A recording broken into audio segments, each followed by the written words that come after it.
What's up, outsiders, and welcome back to the Outside Chronicles Home Gym. A few months ago, we did a video on a DIY Peloton bike using the Peloton App, the Wahoo sensor, and the Sunny bike. Since then, that video has gotten over 50,000 views, over 1,300 likes, and like 175 comments. I want to thank everybody that's watched that video, that went out and bought a bike, liked the video. It really helps my channel grow.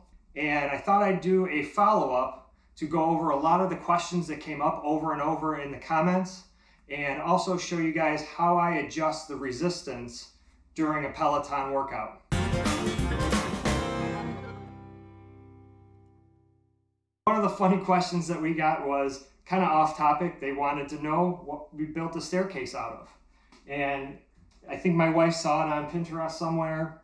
It's just rebar painted black and put in with 4x4s. We actually did the same thing on our back deck. Came out really nice. Kind of pulls everything together, and this is a raised ranch, so it actually goes all above the top floor right above us.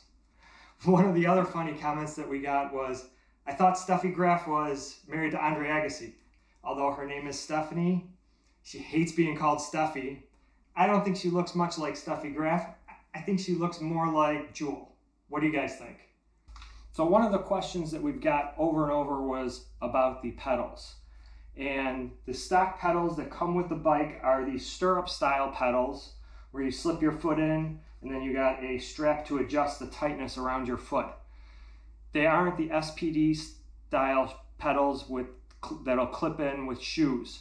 However, the bike just takes a standard pedal, so you can buy your Shimano SPD pedal and fit it to this bike without any problems.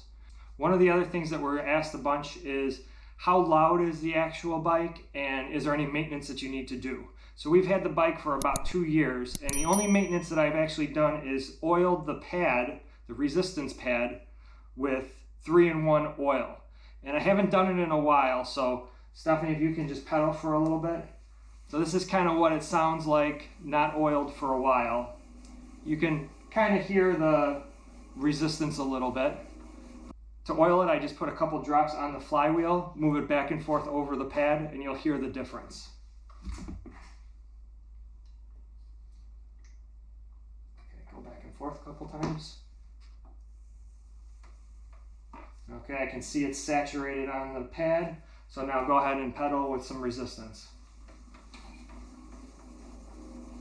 You can see it's much quieter when you actually oil it. Also becomes a lot smoother.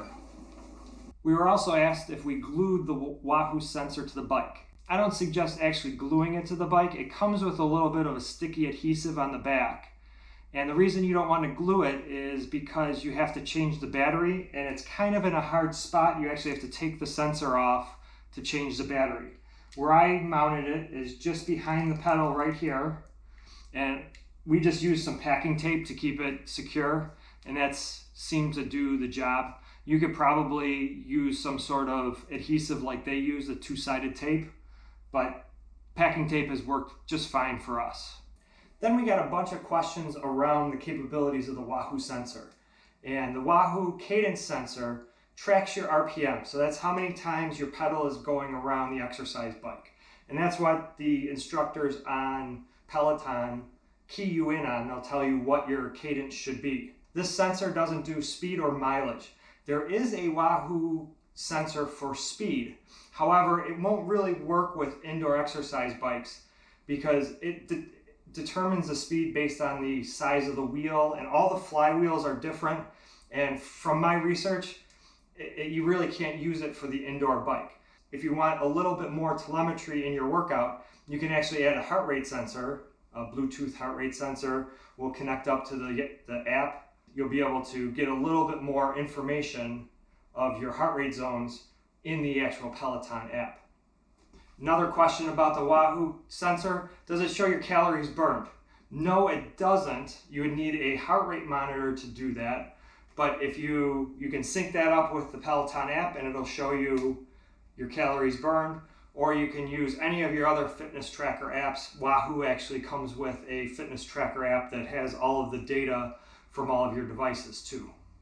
One person asked, how do I connect the Wahoo sensor to the Peloton app? So I'll show you really quick how to do that.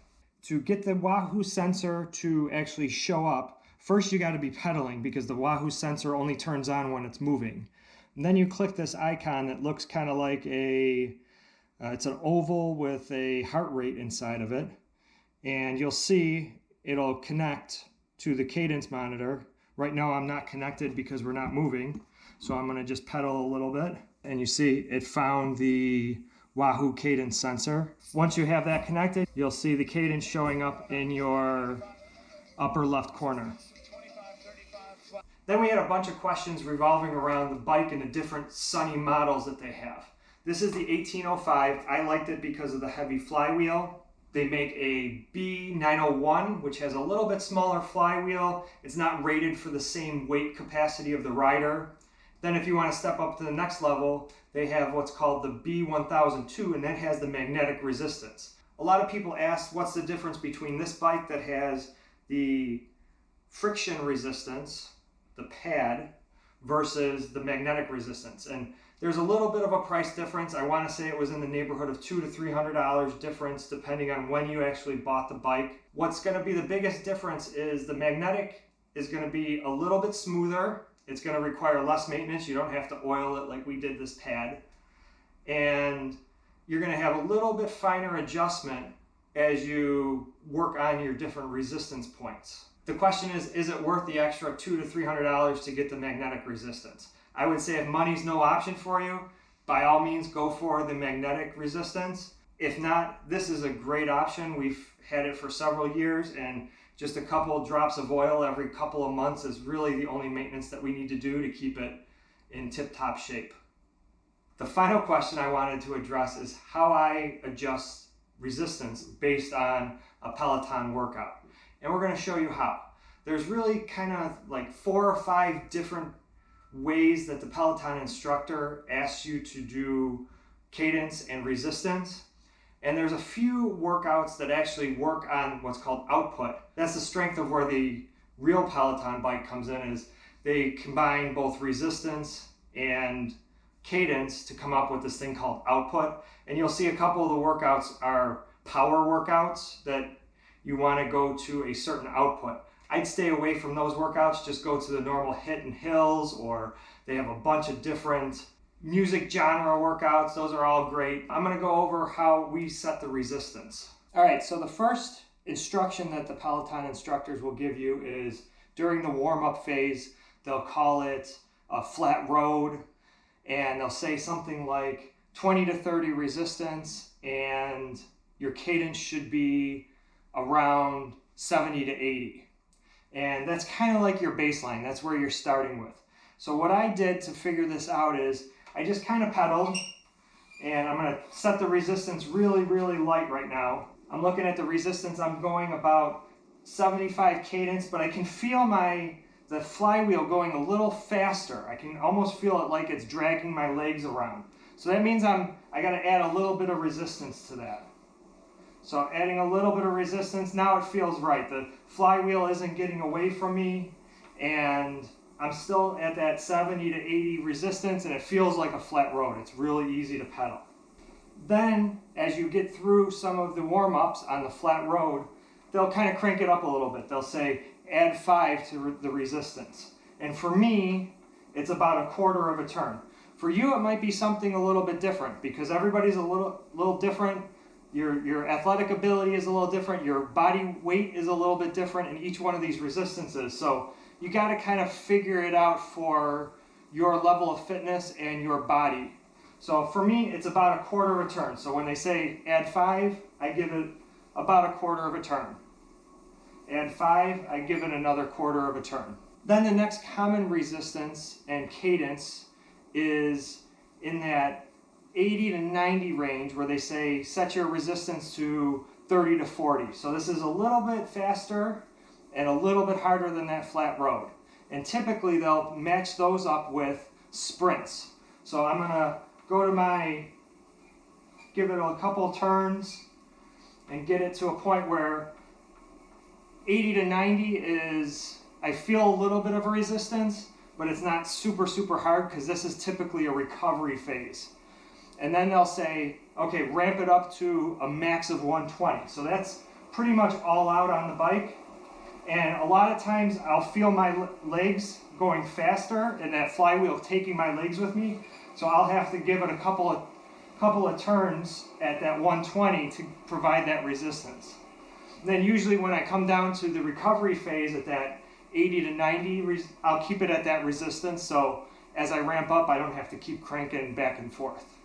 A lot of time when you're climbing the hills, they're going to say, put it at 40 to 60 at 65 cadence. So this one's a little bit harder for me to figure out because I always want to pedal faster. So if I bring that cadence down to 65, again, you want it to be hard, but not overly difficult. So I gave it a couple more turns. That feels about right. My legs are working hard, but it's not like I'm really struggling to do that resistance. There's two things they usually say here. Either you're going to do a hard hill where you're going to stand up and pedal, and it's more of a jog, or you're going to do a max out pedal standing up. So that 40 to 60 resistance at 65 cadence is usually the base for your hill climbs. And then when you actually enter the interval for the hill climb, they'll say add 15, and then you're going to stand up and pedal. And my add 15 is a little bit more than a half a turn, maybe 3/4 of a turn. So you want to crank that down, and then when you're standing, you want to have enough resistance that you have to put your body weight to make the pedal go around. So I might actually need a little bit more here. So you want it to be a hard workout at about 70 RPM. They'll also say go to 90 RPM, which is that's the max standing up. And again, if you get to that 90, you might feel that flywheel going away from you. That means you got to add a little bit more resistance. Working up a little bit of a sweat here. So as you can see, the harder intervals, you want to be out of breath. Going to whether it's the 90 RPM run standing up or the 120 max out, that's when you should be out of breath and not be able to almost talk to your neighbor. During the warm-up, you should be able to talk very easily, and those recovery phases, you're breathing a little bit, but you could carry on a conversation, not as smooth as your warm-up. So those are the main questions that have come up on the DIY Peloton video. If you have any more questions, leave them in the comments. I'll be happy to answer those. So one of the final questions that we've gotten a few times is who's our favorite Peloton instructors? Stephanie, who are yours? Cody Rigsby, Dennis Morton, and a little bit of Allie Love sprinkled in.